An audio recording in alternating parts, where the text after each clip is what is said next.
Okay, everyone, good morning. Thank you all for joining us. My name is Coda Zeiser. I am the District 2 Community Representative for Mayor Gloria. Just want to take a moment. Thank you guys for joining us on a Saturday. Today, we'll be hearing from the mayor, and although many of you may know him formerly as your assembly member, this will be an opportunity to hear from him in his new role and discuss some of the most pressing and significant issues in District 2.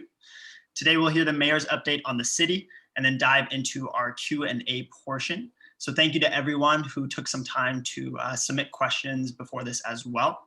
This event is not going to be streamed anywhere currently, but it will be available to view at a later time on the city's website. We may not get to all the questions today. There are a lot of submissions, and so we may not get to everything, but we will be putting up all of our contact information at the end, so that way we can follow up as necessary. I've invited a handful of community leaders to act as panelists this morning and ask some of the questions that they've crafted. They represent various communities throughout the district and will ask questions on topics that are at the top of everyone's minds. So we'll hear from them in a second, and the mayor as well. But we do have a special guest who had a few moments this morning, some time opened up her calendar. So I do want to hand the floor over to Council President Campbell for some opening remarks. Thank you. Thank you, Coda. Good morning, everyone. It is an honor to join you for our District 2 Meet the Mayor event and to have the chance to give you an update about City Council. It's a pleasure to work with my dear friend, Mayor Todd, Gloria, and it is an honor to lead our City Council as we build a better San Diego together. From tackling COVID, fixing our economy, resolving homelessness, increasing available housing, protecting our environment, and ensuring equity for all, the mayor and I are hard at work. Our communities have been deeply impacted by the COVID-19 pandemic, and San Diego continues to face historic problems that demand thoughtful, common sense action. And that's why this Monday, at our special meeting, we will be creating a City Council Committee on COVID-19. This committee will serve as the hub to act on health and economic recovery policies related to COVID-19. It will have two equally important goals: continue to do everything we can to end this pandemic as quickly as possible and repair the damage done to our economy. City Council and our mayor are working to help the many in San Diego who are barely keeping their heads above water, drowning in unpaid bills and unpaid rent due to lost wages. And that's why this morning and Monday at our special City Council meeting, I'm asking the council to renew the city's rental assistance fund, which will provide millions of dollars to assist renters and landlords who have been unable to pay and collect rent due to the COVID-19 pandemic. We must also provide relief for small and large businesses in San Diego and their employees who have suffered so much. And we will do this as soon as these opportunities become available. In regard to homelessness, in spite of COVID, we are reaching the goals of our Community Action Plan, which was adopted by Council in October 2019, 6 months before the COVID pandemic. Our 3-year goals are to end veteran homelessness, and I can tell you that has now decreased by 44% in our city. And to meet our 3-year goal of ending youth homelessness, which has now decreased by 37%. And we want to also house at least 50% of those who are currently unsheltered. In spite of COVID, we have made great progress to reach these goals. Our outreach to homeless by specially trained professionals is a priority. This builds trust with homeless individuals so that they can be helped to obtain the services they need to resolve the problems which led to their being homeless. And that's why we are expanding outreach programs citywide and in the beach communities. The lack of enough housing available in San Diego is well known. I'm bringing a short-term vacation rental ordinance to council this week that limits the number of whole home short-term rentals and brings thousands of residences back on the market for San Diegans who live and work here. At the same time, there would be no limit on the amount of home sharing, and there will be regulations and enforcement of good neighbor practices.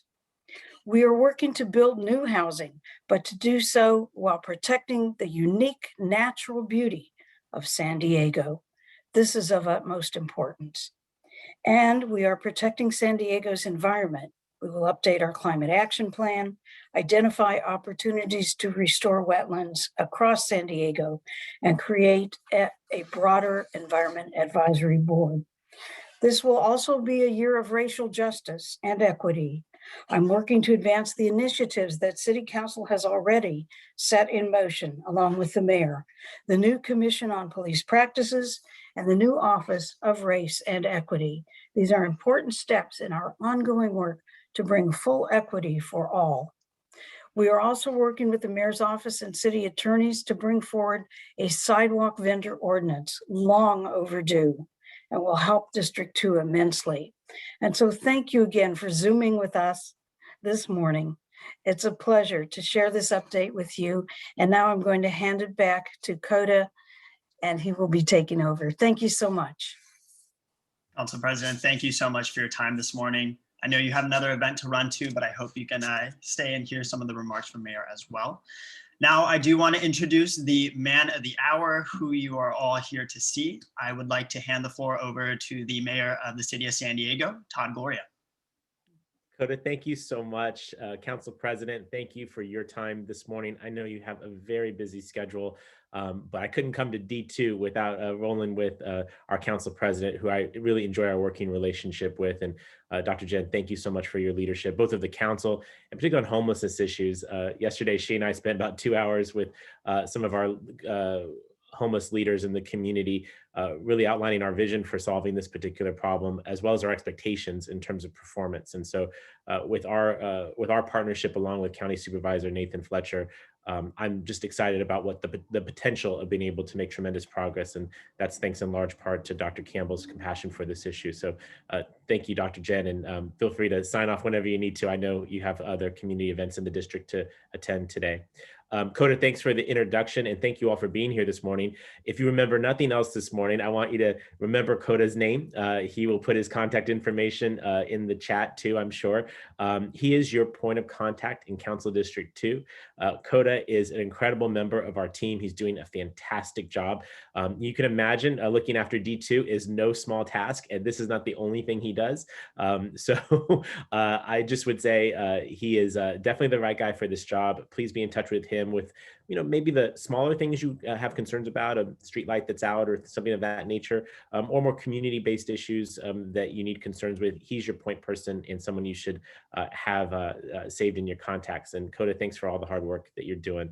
I appreciate it.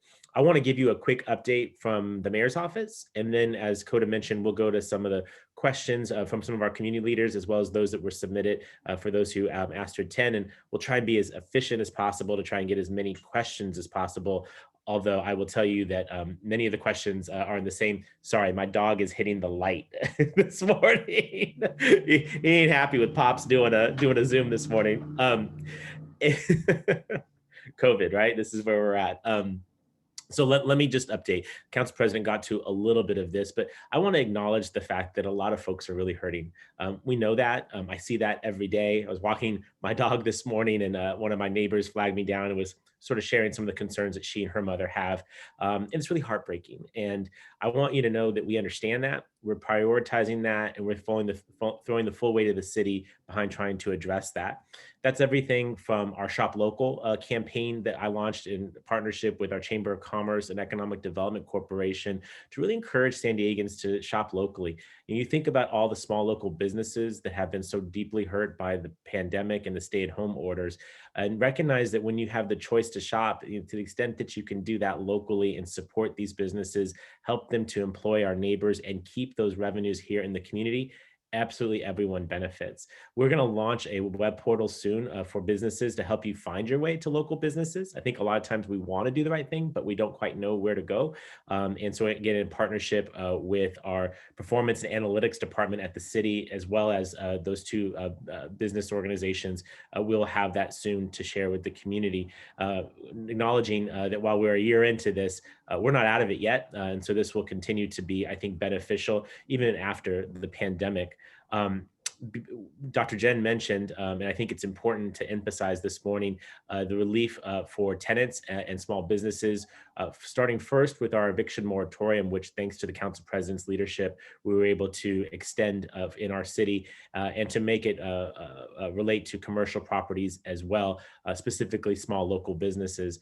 Those are in place for different periods of time. If you want more details about that, we can certainly share, but we want folks to understand that if their inability to pay rent is COVID related, they should communicate that to their tenant, to their landlord, and they can rest assured that they are not able to be evicted for the time being. I will say that usually that comment is followed up with, "What about the rent? How do you pay that off?" And I'm a landlord. I have to make my mortgage, and that is absolutely accurate. Which is why the city has been aggressive in pulling down funding from our state and federal governments to help provide grants that would extinguish some of those debts. To date, we've received basically $90 million in a combination of state and federal funds that we will begin dispensing in a couple of weeks. What I'd like you to know is that if you go to the San Diego Housing Commission's website, which is sdhc.org, we are currently soliciting lists of interest from San Diegans who believe that that have this need and believe that they're eligible. We're currently waiting for final regulations from the state and federal government so that we can administer this correctly. We're not gonna break any rules around here, but we also don't want to miss a moment after we have that guidance from our partners to be able to start putting these dollars out into the community to help people have a little more peace of mind. So if you are yourself impacted, or if you know folks in your community that are, refer them to sdhc.org, have them sign up on the interest list. And as soon as we can start pushing those dollars out, we will. Bit of good news, President Biden's relief package includes additional funding in this space. So it may be able, if we're as competitive as we've been in recent weeks, be able to bring down more dollars to help more residents and businesses. And as the council president referred to, these funds in certain cases can be inclusive of utility debt. So whether that's an unpaid water bill or other past due bills, we may have the ability to work with folks to do that as well. Again, waiting on that guidance. But this is a significant community resource that we were able to bring and that we'll continue to fight for. Thank you to Congressman Scott Peters and Senator Atkins and Assemblymember Ward, who've also been helpful in this regard. The other thing I want to mention is in terms of people hurting, obviously, I think many of you know that we have converted our convention center into a temporary homeless shelter. That has been an extraordinary experience. I wish I could invite all of you down there to really see the best of San Diego at work. You know, at a time when we as San Diegans own the convention center, but we're not able to welcome guests to our community, having all that square footage unutilized would be unacceptable. So repurposing that asset to serve as a temporary homeless shelter has drawn extreme benefits for our community. Over 3,000 San Diegans have occupied that space over the last 10 months or so. Roughly 1,200 of them have moved on to permanent housing in our community, which is remarkable. And it's, I think, an indication of what we can do when we focus on this particular issue. It's a bit of a roadmap or blueprint for what we can do going forward. I will tell you that it's cool to see our providers, namely Father Joe's and Alpha Project on site, but it's also cool to see some of our lifeguards, our librarians, our park and rec leaders, folks who may not be able to do their normal job because we're not operating in a normal fashion, but have been repurposed into serving at that facility. I think you'd feel really good as taxpayers in recognizing that these folks have volunteered for this particular service. And again, the result has been thousands of people sheltered and 1,200 people, including families, be housed permanently on a go-forward basis. So people are hurting and we're trying to respond to that. Those are a few of the initiatives I wanted to share. but it's incumbent upon me as your mayor to explain that the city is no stranger to the hurt that people are feeling. We are experiencing significant financial challenges at the city. When we're not able to welcome visitors to our convention center, we're not receiving tourist tax proceeds. Those are dollars that stay in our community to pave our roads, to pay our firefighters, and to maintain library hours. That reduction in revenue has been significant. I'll give you this point of reference for how quickly this is changing. When I was sworn in as your mayor in early December, we were looking at a roughly $45 million mid-year budget deficit. That means the current fiscal year that we're in. Today, that number is in excess of $84 million. So in a very short period of time, it's essentially doubled. That's how difficult a circumstance we find ourselves in. And that's just for the current fiscal year. For the next fiscal year, which starts on July the 1st, we're projecting a $154 million budget deficit. I recognize numbers these large can sometimes be overwhelming, so let me put it in some context for you. The $80+ million budget deficit I mentioned for the current fiscal year is more than we spend to run our entire library system for the year.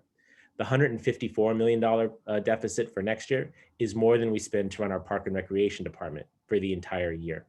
These are massive holes that have opened up in our budget. And we are calling upon the Biden administration and Congress to provide relief to cities to help us address this, just as was provided last year. Some of you may know or remember that a relief package was passed back in December by the previous administration and Congress. What many of you may not know is that it actually specifically excluded cities from relief in that particular bill.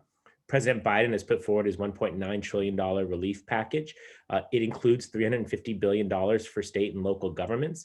San Diego's share of that would be significant, and it wouldn't solve all of our problems, but it would solve many of them in terms of not having to take those lifeguards and firefighters, librarians who are down at the convention center doing exceptional work and having to ask them to take reduced pay, maybe lay some of them off.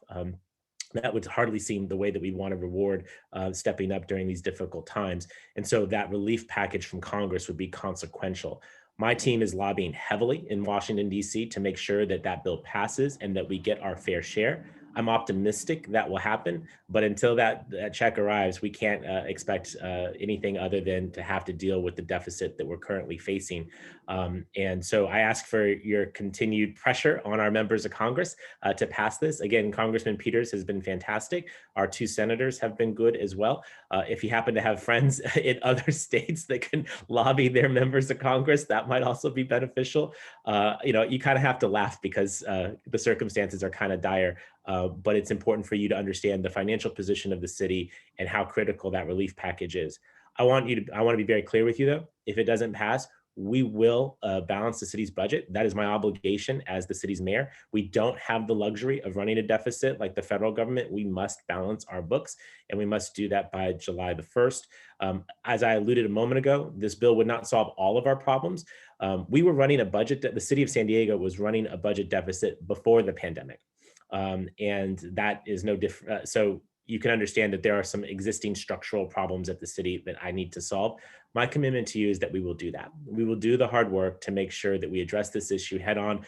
I'd rather address it sooner than later. Let's not drag this out for 2, 4, 8 years. Let's deal with it as swiftly as possible so we can get the city back on sound financial ground and then start making the kinds of investments in your neighborhoods that you need and that you want and that you deserve. Just a couple of other quick issues that are on the agenda that I just want to mention to you, and then we'll get to those questions. And thank you to our panelists who are here this morning. Among the things that are occupying a lot of our time is the invitations to bid for a new gas and energy franchise in the city of San Diego. Many of you know that we've had a 100-year history with San Diego Gas and Electric through 2 franchise agreements, both 50 years in length. That agreement expired back in January. I negotiated a short-term extension with SDG&E while soliciting public input on what the community wants from a utility franchise holder in our city. My hope is to issue an invitation to bid for anyone who'd like to, including SDG&E, probably sometime early next month. And then we will begin negotiations and then bring hopefully a deal for the city council's consideration in the springtime. That's a significant thing. It's done well, it's only been done twice before, so we're working on this aggressively. It's a lot of work that's out there, and I'll ask Coda. We are soliciting public input through a variety of town hall meetings. We also have a survey that is available on the city's website and ask folks to provide your input. A reminder that this is about the way you get energy to your home or to your business. It's not about where we procure our energy from. The city's already made the decision to transition from SDG&E to San Diego Community Power so that we can directly procure our energy, preferably from clean and renewable sources. And that particular organization has already launched. It is now in existence. It will start serving its first customers in a couple of weeks. And that's pretty exciting. So our transition to clean energy is underway. How we get that energy to businesses, things like utility underground and things of that nature, that's the focus of the franchise agreement, as well as the ways that it can help us complement our climate goals. Speaking of climate, we have to update our city's landmark climate action plan this year. This is also a place where public input is welcomed and encouraged. We passed a landmark climate action plan 5 years ago. That plan requires a 5-year updating, recognizing that technology and our circumstances change regularly. We want to update our plan to reflect best practices and continue to stay on the cutting edge of climate action. So your input on that this year would be beneficial. And then I think maybe the last thing I want to throw at you in terms of what we're working on, so that you know this certainly isn't everything, but it's kind of the things that we get called about the most, is around regional transportation. Particularly the District 2 communities are well aware of the Midcoast Trolley extension through Council District 2. And we look forward to dedicating and opening that service later this year. That project, as many of you know, is being constructed by Sandag. I am pleased to tell you that I was elected the vice chair of Sandag. That's following through on a commitment I made during the campaign to make sure that San Diego was at the table at Sandag, that we were representing our interests and getting our fair share of the over $1 billion that organization spends annually. This is critical for repairing our infrastructure, for building a multimodal transit future and a transportation system that reflects our climate goals in terms of reducing greenhouse gas emissions. I look forward to working with this community, with this council district, to pass a regional transportation plan this year. It's time to be updated. And having that reflect 21st century goals and priorities, not 20th century goals and priorities, I think is going to be pretty critical. And I look forward to coming back to chat with you all about how to do that specifically. The regional plan, for those of you that may not be familiar, is what is known colloquially as the 5 big moves. And it really represents a quantum leap in terms of change and approach when it comes to transportation planning. If you go to sandag.org, you can get a lot of information about what that looks like. That is a proposal. It's not the adopted plan. The goal is to adopt that plan by the end of the year. And again, your input in that would be pretty significant. I think that's more than enough chatting with in terms of what's on my mind, but I want you to get a sense. It's a big city. There's a lot going on. And whether it's the smaller things, and I don't mean to make light of them, if your street light is out or if there's a pothole on your block, that's big to me. That's important to me. And that's a part of what Coda and our incredible team on the staff are here to help address. These bigger issues, sitting down and negotiating with Fortune 500 companies, or, working aggressively to get our fair share of funding in Sacramento and Washington, D.C. Those are also significant issues, and it's all the things in between. I thank you for the opportunity to do this job, and I'll toss it back to Coda to start going through some of those questions. Yeah, Gloria, thank you for that update. And so, as I mentioned earlier, in addition to the pre-submitted questions, I asked a handful of community leaders to participate as panelists and ask the questions that are top of their minds and what their members are most looking forward to an answer for. And so I'm just going to introduce them quickly. First up, I'd like to hand the floor over to Eden Yagi of Claremont to ask her question. Hi, I'm Eden Yagi, and I'm the president of Claremont Town Council, and I live in Claremont. And I just want to thank you for inviting us. This is the first time in many years on the town council that we've had this much contact with the mayor's office. We appreciate you honoring your campaign commitment to have better communication and contact with the communities of San Diego, and we really, really appreciate that. So just wanted to say that really quickly before I went into my question. And one of the main issues, so my question is, one of the main issues in Claremont has been how to incorporate more housing, but not lose the character of the neighborhood. Much of Claremont is low density, single family housing. Over the last few years, Claremont has been asked to agree to more housing through increases in density and increases in our height limit. Many times this has been completed by the city while all groups in Claremont have had questions about infrastructure, traffic, and resources. Participation by many community members has started to feel futile while the Planning Commission dismisses our issues and disregards our voices. This is in addition to being told that the city will be unable to provide infrastructure upgrades for the extra housing and people that will be coming to our community. When Claremont has asked about infrastructure, traffic calming, and resources for all of the added people and activity, we have not had these concerns adequately addressed. How will you make sure that residents feel heard and that the city takes into account the pre-existing character of the community and the need for additional resources for additional houses and people? Thank you. Thank you, Eden, and thanks for those kind comments. I'll tell you, it's easy to work with the Claremont Town Council. You guys run a great operation over there, so it's a delight to work with you. In terms of that question, it's a very important one, and I understand the balance, and I appreciate the nature of the question. It sounds like you recognize there's change will happen. And the question is, how do you do it in a way that maintains what you love about your community while addressing the impacts that change will bring? And that's sometimes a different starting point than some other communities that I think can be sometimes resistant to change or not recognize that change will come. You know, neighborhoods are organic things. They evolve and shape and change over time. Of course, again, the balance is protecting what we care and love about, you know, what we prioritize, while making sure that those changes are community enhancing, not community destroying. And I think that that is not an impossible balance to make. I think for the Claremont community, as you well know, there is an updating of the community plan that is underway. That really is the most critical way to have a community have input into that balance of what goes where. What are the areas that we see opportunity or that the community wants change? And then what does that change look like? When you can kind of create that consensus, I think some of the conflict that necessarily comes is addressed. And I say this as someone that when I was on the city council, more than the majority of the neighborhoods I represented, we updated those community plans to reflect the current community sentiment. And I think largely that has been a good thing. I would hope for a positive outcome for Claremont as well. Eden, you asked, you mentioned the disregard perhaps of community input and sentiment. My hope is that we improve upon that significantly. It's a part of why we're here right now. It's a part of why I see my team is putting all those community input links in the chat. You know, we really are sincerely interested in what you can do. I think, or what your input is. I think to the extent that groups like the town council can help clarify what those things are so we can prioritize and maybe focus, that's beneficial. The point about infrastructure is the hard one. Community plan updates come with the updating of facilities financing plans. This is how the city envisions paying for the improvements that are necessary in a community. Often those fees end up lagging over a period of time. So you end up in a situation where you're charging fees that are representative of the old community plan, not a new community plan, which is usually reflective of current inflation. So there's the updating of the plan process in and of itself is a way to get the financing necessary to improve infrastructure in the community. I already mentioned, you know, working hard to become a leader at Sandag to get access to those dollars and bring them down. I mentioned the work of drawing down resources from the state and federal government. These are all beneficial things that can help us address those infrastructure concerns. But, you know, I want to tell it to you straight. Even if we do all of those things right, there's still a gap.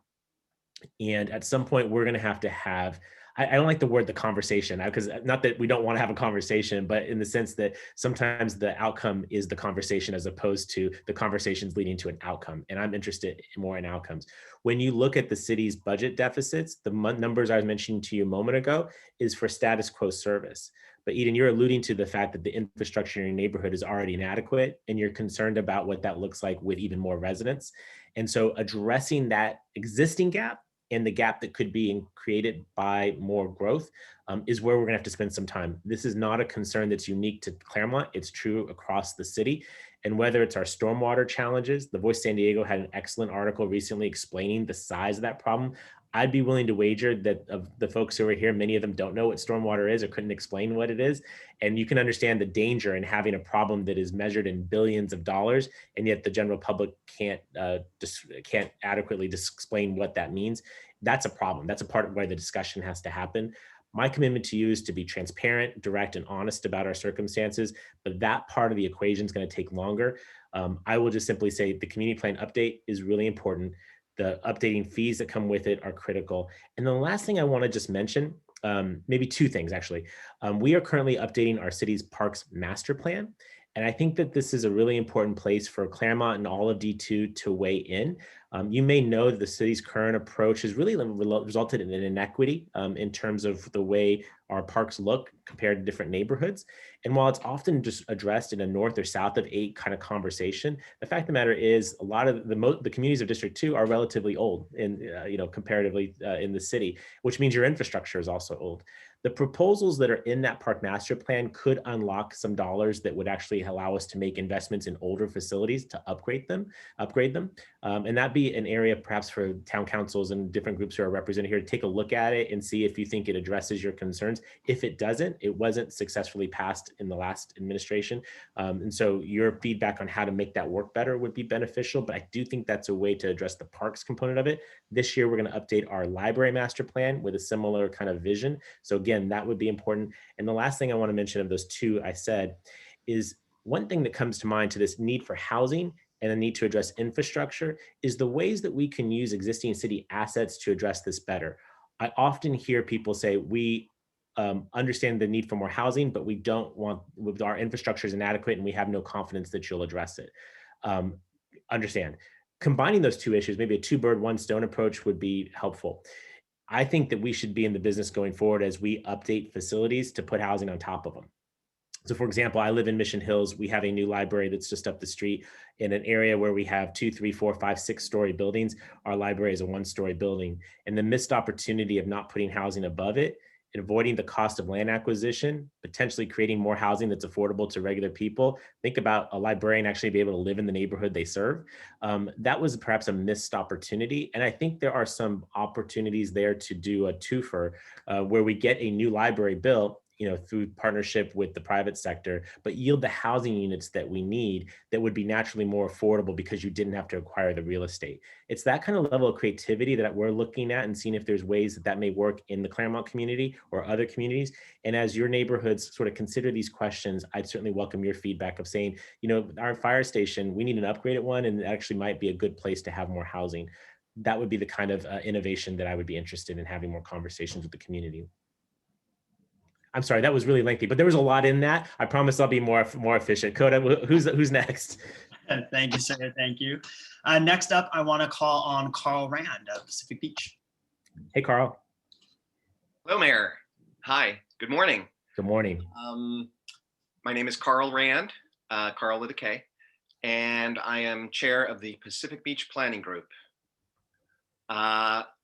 I want to thank you. I definitely want to second Eden's sentiments. I mean, this is wonderful. We really, really appreciate you doing this. And we appreciate all the work you're doing. And Kota is awesome. Yay. I agree. My question involves short-term vacation rentals. Of course. And so this continues to be one of the most important and most complicated issues that D2 is dealing with. I believe there's always been kind of a broad spectrum of views on this topic, both citywide and within District 2.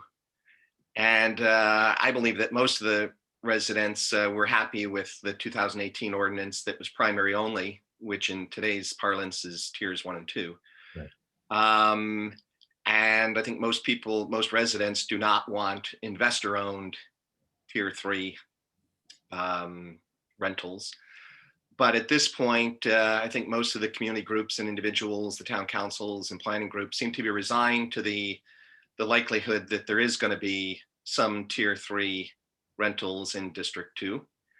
And there also seems to be kind of a consensus as to what subsequent issues are important in that regard.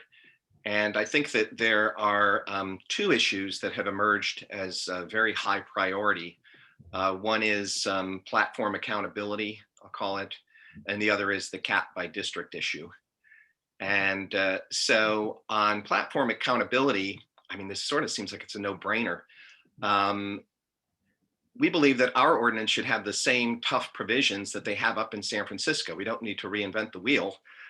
In a way, the fact that we're so behind everybody gives us the benefit of learning from everybody else's mistakes and their legal, issues being resolved. So in San Francisco, they have a provision that says that the platforms, VRBO and Airbnb, basically, if they do listings that are not licensed hosts, then the platforms can be fined $1,000 per day per violation. It's very simple. San Francisco has it. It's withstood legal challenges, and I see no reason why we can't have that in our ordinance. So that's the first issue. And the second one, again, is capped by district. Yeah. This is something that was a condition of the Planning Commission's approval on December 3rd. And I believe you've read the planning group's 2 letters that I think pretty exhaustively address these issues, kind of lay it out. Two minor things that I think have been mentioned since then is there was a cap in the cannabis ordinance. I've looked into that, and I think that all of the problems with the cannabis ordinance had nothing to do with the cap by district. They really were in fact, the cap by district worked pretty well. It was because they didn't have a lottery. And then redistricting and that, I think, again, it has been explained. So kind of twisting your arm here. No, that's fine. And my specific questions are, well, one, do you agree that these 2 provisions should be in the ordinance? And 2, if you do agree, or assuming you agree, to what extent, I mean, this is coming up on Tuesday. Yeah. And so, and you're obviously busy with a lot of things, but we're going to be done on Tuesday. Yeah. So to what extent are you willing to get involved deeply in the process to try to get these things in there? And what specific actions can and would you take between now and Tuesday when this gets heard at council? So, and again, thank you very much. We really appreciate this. Yeah, no, I get that this is a big issue. I'm excited by the potential of having something on the books. I think even if it's not to everyone's satisfaction, some direction on this is important. I will tell you that my sort of 2 commitments to the community on this are, number one, our focus has been on accountability. Carl, you're asking about specific, well, one of your issues is accountability, but accountability in the place of enforcement. And that's where my team and I have spent a tremendous amount of time. Part of Tuesday's presentation will include kind of our first thoughts at what that looks like in terms of holding people accountable, holding bad actors accountable, and prohibiting folks from participating if they can't get with the program. The second piece in terms of commitments is the commitment to revisit this. I think that it's very difficult to get unanimity on anything as controversial as really any issue. I mean, you can't get unanimity on things that people actually agree on. We could spend all day arguing the Carl Rand Day in the city of San Diego. Whereas number 3, we want to strike that out and modify it. You get my point. I think there's incredible value in providing some rules of the road. And my commitment on that second part is to say that after some experience, we'll see how it's working out. This is not going to be the end. I want you to hear from me to recognize that, we'll get some things incredibly right. We'll get some things wrong. And I don't want you to fear that we'll consider Tuesday to be the end of this story. We're never going to look at this again. Quite the opposite. The council president and I both have been in agreement that this needs to have frequent returns to see how's that working. Is that fine structure accomplishing it? Is the platform we're using in terms of the city's platform for participation and compliance transparent and working, et cetera? How are the websites working back with us? So to your first part, Carl, I agree. And I think that the intent, as I understand it, is to allow the administration, me and my team, to shape that after the fact. The council is going to give us some rules of the road of, this number, this way, this number of days, these tiers, but that the accountability and enforcement will be largely left to administrative work. I agree with you that the platforms need to be transparent. I think this ordinance, in whatever form it ultimately ends at, we're going to have rules that are going to be on the law of the land here. And it's going to allow me to go to the platforms and say, this is the law, this is what I need, and here we go. You're asking about fines. And my commitment is that the enforcement that's going to be necessary, the fact that you're going to need someone to go knock on the door at all hours of the day and night, that we're going to have to finance that. And the financing for that is going to come from the fees, the fines, and the taxes paid by those who are going to have the privilege to operate in the city. We think that that's going to yield somewhere around 8 to 9 million annually. That should provide for fairly robust enforcement. My hope is that, much like with cannabis, you will see a level of compliance that will come, and that number may be able to come down with time. But I'd like to start strong and see how it goes, and we can taper back. To your point about $1,000 a day fine, I'm aware of San Francisco. That's a part of kind of our thinking. Obviously, that gets people's attention. That will gain compliance. And ultimately, when I talk to everybody, I think that while there may be shades of difference on days and zoning and distance and that kind of stuff, this is an area of consensus, right? If you're going to work in this space, you better play by the rules. And if you don't, you should be held accountable.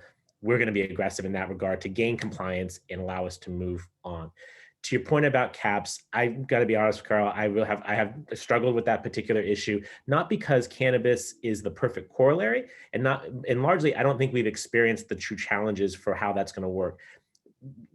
The caps for cannabis retailers was a part of a negotiation to pass something.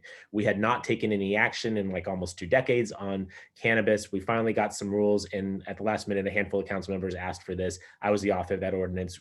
We added that amendment, and it has gone okay. I wouldn't say that it has been perfect in the sense that you have created a hider market, and so people are kind of get goofy, and you see folks doing weird things to try and fit into the council district cap.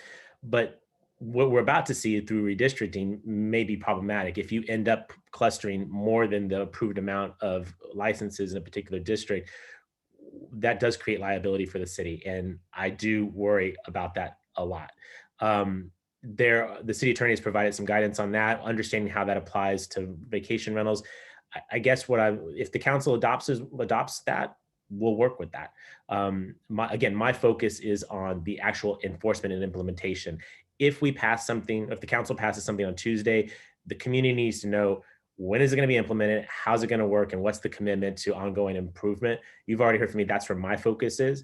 If the council adopts the council president's original proposal, the planning commission's proposal, some modification between that, if there's some amendments on the dais, we'll deal with it. But ultimately, I'm not saying I would sign anything, but I am saying that I do think that we have to pass something. We need to get something in the books. Carl, as you mentioned, most other cities have addressed this. We have been unable to do that. And I think that's the detriment of everyone involved in this particular situation. Thank you, sir, for your response there. Next up, I want to hand it over to Mark Winke of Ocean Beach. Okay. Mark. First of all, I have to repeat, thank you very much for having this forum, Mayor Gloria. It's a real breath of fresh air that we can directly communicate with you, and you're available. And I have to echo that Kota is just exceptional and available. And we couldn't be happier that finally we have a direct communication with the mayor's office on a regular basis. So we couldn't be happy about that. And I think I speak for all the community groups in saying that. My question is about unregulated vending, but I do have to say something quickly about the short-term rental and the ordinance that is going to be discussed next week. The cap issue is really something that our community is wanting some kind of control, because we're talking about housing stock and a percentage of housing stock in the city. Well, we all know that D2 is going to get most of the requests for vacation rentals in our district. So I urge you to strongly consider that. Anyway, that being said, my question is about unregulated vending, which, as you know, you've inherited. There is nothing on the books that regulates that at all. And in Ocean Beach and the beach communities, we are inundated, as you know, with unregulated vending. It's got to the point where it's quite ridiculous, especially during the Wednesday evening when we have our farmers market, which to your point about small businesses, puts pressure on the businesses that are playing by the rules and, you know, paying their business licenses and so on and so forth. So the question is, the explosion of unregulated vending has really taken a toll on our beach communities, leaving our parks and beach areas with extra trash, obstructed access and view, and many health and safety issues. You know, a lot of people aren't even paying attention to social distancing and wearing masks and things like that. Do you support a common sense vending ordinance, which I know you do, but specifically, do you support the vendors to require permits and business licenses, food handlers licenses, and also where they can operate? You know, that's something that's important. The other part is enforcement. How do you see that being enforced? It's one thing to have an ordinance, but it's quite another thing to enforce it. And the last thing is, when do you think that's going to happen? Because if it doesn't happen before the summer season, we're going to have to claw back all of this energy that's out there with all these vendors. And we would like to see that done sooner than later, before the summer season starts. I would too. So maybe just try, Mark, thank you for those comments. Let me just try and hit those points you're in there. Do I support an ordinance? As you know, yes. And I question why we're here. Yet another example, like what Carl and I were just discussing, you know, most other cities have addressed and adopted ordinances for safe vending. And yet here we are. Like I was telling Eden a moment ago, you know, listen, we're going to do the hard work. We're going to be honest and direct, and we're going to be transparent and work through this stuff. You know, my timeline for this, Mark, understanding that summer is critical, is to adopt something this spring. I recognize we're in latter February and spring's knocking on the door. You know, as we started delving into this issue, there is some nuance that's there. And we're trying to work with the vending community to understand their objections, recognizing, as I was sharing with Carl a moment ago, there's never a perfect ordinance. Not everyone's always on board, but we need to get something on the books, and we need to have something that can endure, right? So yes to safe vending.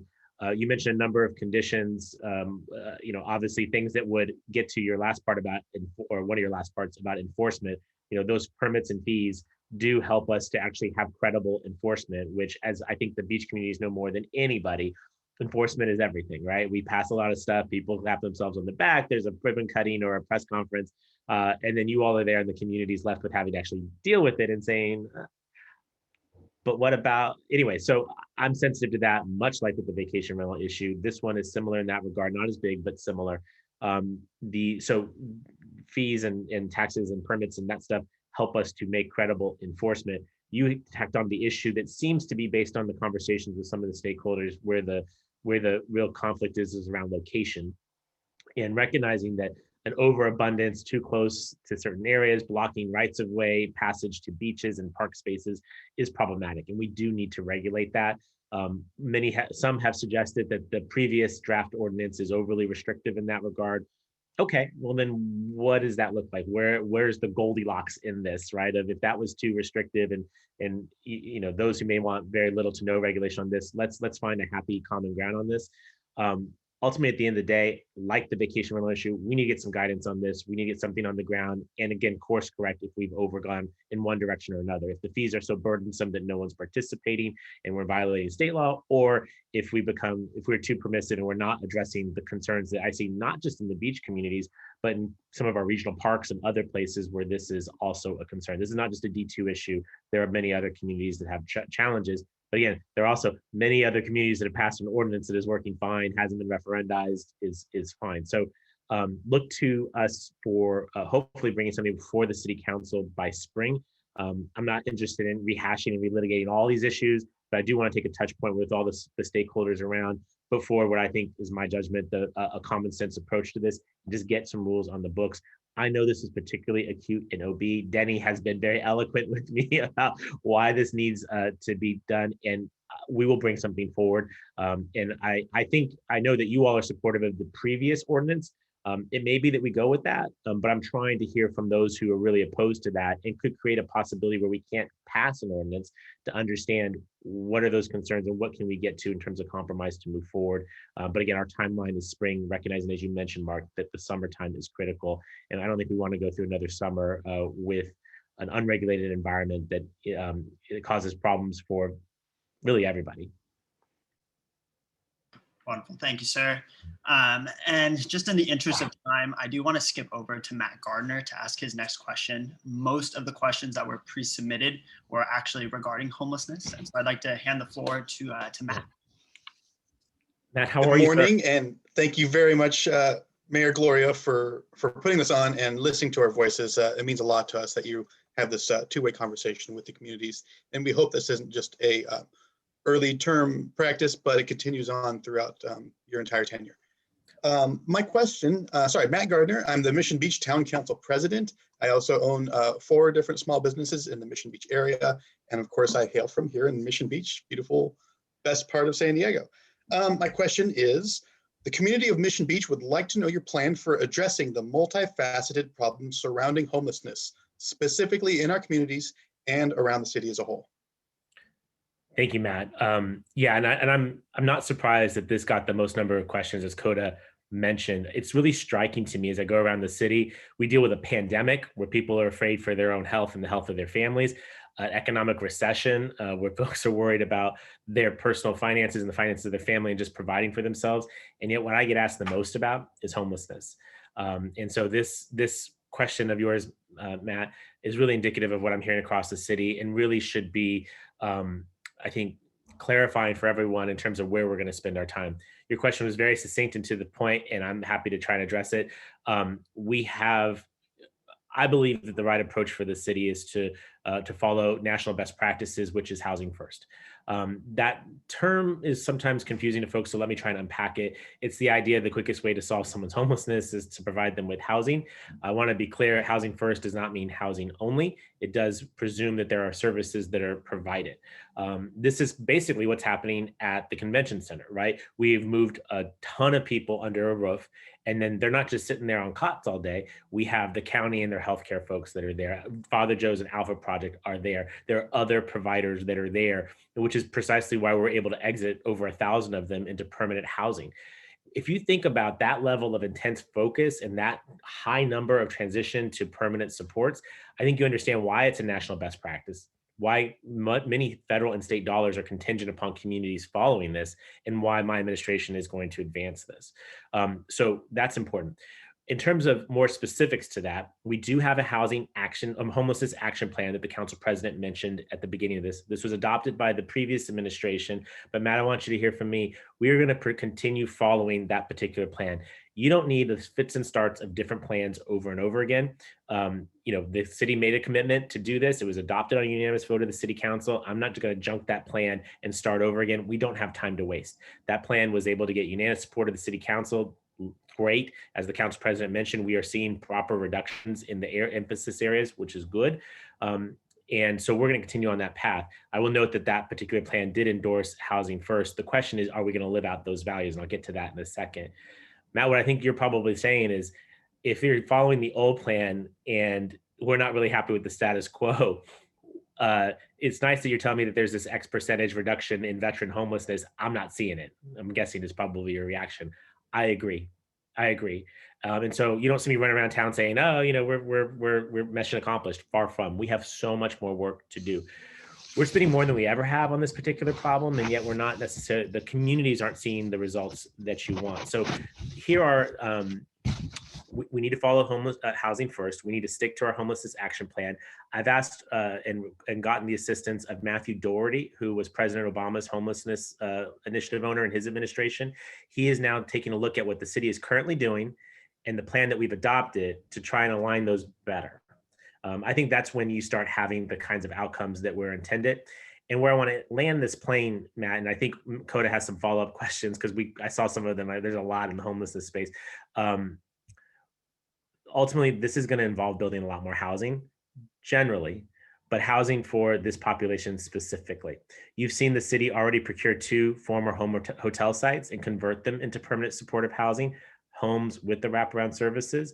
That was actually encouraging because, Matt, you may know that one was in Mission Valley, the other one's in Kearney Mesa. To my knowledge, this is the first time we're doing these kinds of projects outside of the downtown area. And when I think about District 2, I know you all have an immense concentration of homeless individuals. actually numbers that are equivalent to what's in downtown. The difference is you don't have the services that can actually address this.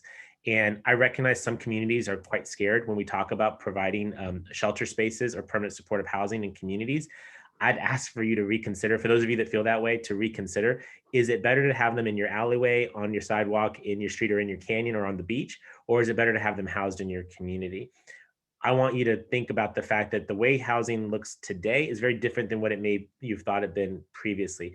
I recognize that people have ideas of loitering and long lines and kinds of stuff that you wouldn't want in your community. That's not how we do this stuff anymore. And I would tell you to drive by either of those two properties that we just acquired or some that we've built in recent times. I'm thinking of the homeless shelter at 6th and A in downtown, the family shelter at First in Elm in Bankers Hill. Just 2 blocks down the street from my house, we built a homeless shelter for homeless veterans. You wouldn't know there's a homeless shelter there. And so my commitment is to work with communities to try and create more of that housing that follows that national best practices under the belief, under really the confidence that it will improve your community situation. If we're asking downtown to do all of the work, we will not solve this problem. If every community participates in a constructive fashion, we can do more on this problem and I think get closer to solving it. Coda, I know there were some follow-ups in that space. Did you want to ask those while we're on the subject of homelessness? I think just with the interest of time, we're going to have to just kind of call it. I will be following up with everybody who did ask questions, though. I know we didn't get to every single question that was submitted. And so our team will be following up with the reply. I assure you of that. And so I just want to thank the panelists. I know we didn't get to everybody here today, but I do just want to thank you guys for participating and for asking some of the most vital questions and issues facing District 2. I'd like to hand the floor back to the mayor if you'd like for any closing remarks before we head out. But yeah, so just in generally speaking, I want you to know that Mr. Doherty's review of our stuff will be done relatively soon. We will be open and transparent about what those recommendations are and adjust. You're going to see some modifications to current programs that I think rely a little bit too much on criminalization of the homeless and instead work on a more of a social service, human services approach. We'll be making some of those announcements. Council President alluded to some of it. It has to be citywide in scope. It can't just be downtown. Matt, I know that you probably are calling the non-emergency line with some frequency because of behavior and activities. You probably don't feel great about calling the cops on that sort of situation. We want to give you a viable alternative that will not take that person necessarily to jail, although if they're breaking the law, they should go to jail. But to the extent that their behaviors are around mental illness and other issues, we need to have better off-roads to that. Nathan Fletcher has been exceptional in a true partnership in actually getting this done. You're going to see more mobile crisis response teams in our city. You're going to see 911 be able to link in with these folks again, so that it's not all law enforcement related, that there's positive supports that get to that point of, again, providing housing plus services to keep them off the streets. Matt, I'm going to put words in your mouth, but my guess is you may have called on occasion, PD came and picked them up, and then you saw that person probably back in front of your business within hours, if not days. That's a failure of the system that we have to fix. This will not be done overnight, and I'm not asking for your indulgence forever, but I am asking for your patience as we really shift this thing and build a different kind of system. And I want to leave you with some hope. What has happened at the convention center is a blueprint for what we can do. What you have there is literally everyone under the same roof. And again, look at those results for transition. If we can make this not a pandemic response, but our actual homelessness ecosystem in San Diego, you will see better outcomes. It won't be that there's never another homeless person, right? People will constantly lose their jobs, get divorced, fall into addiction, have bad luck. That will happen. The difference will be whether or not we have humane interventions that are comprehensive and consistent. You can't just give them a bed one night and think it's mission accomplished. It has to be a long-term commitment that builds trust, that gets people off the streets and keeps them housed. This is a passion subject for me. We are going to work on COVID. We are going to get the economy going again. But I ran for mayor because I want to come back and make transformational change on homelessness and housing issues. So your partnership in this is really important, and I ask for your continued engagement on it. There are a lot of issues in D2. There's a lot of issues in the city. This will, to your question or your allusion a moment ago, Matt, not the last time you're going to see me.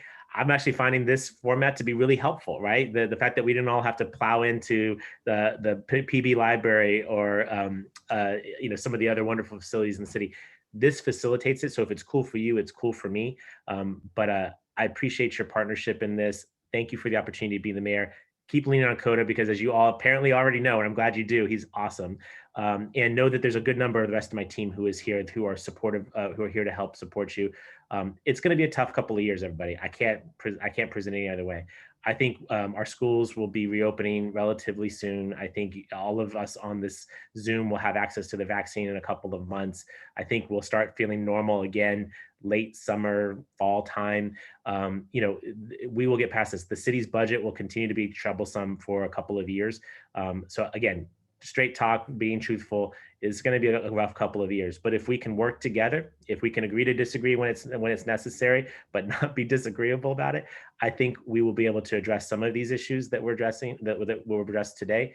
My commitment to you again is to remain transparent in direct communication and working as collaboratively as possible. So Coda, thanks again for moderating today. Thank you all for your time on a beautiful Saturday. Go out and enjoy the day, do it safely, and always be in touch if we can be helpful to you. Thank you so much for joining us, sir. And thank you again for everybody that joined us as well. We're going to be putting the contact information for myself and the staff of Council District 2. So please take them down. Like I said earlier, I will be replying to everybody that did pre-submit their question with the response if we weren't able to get to it today.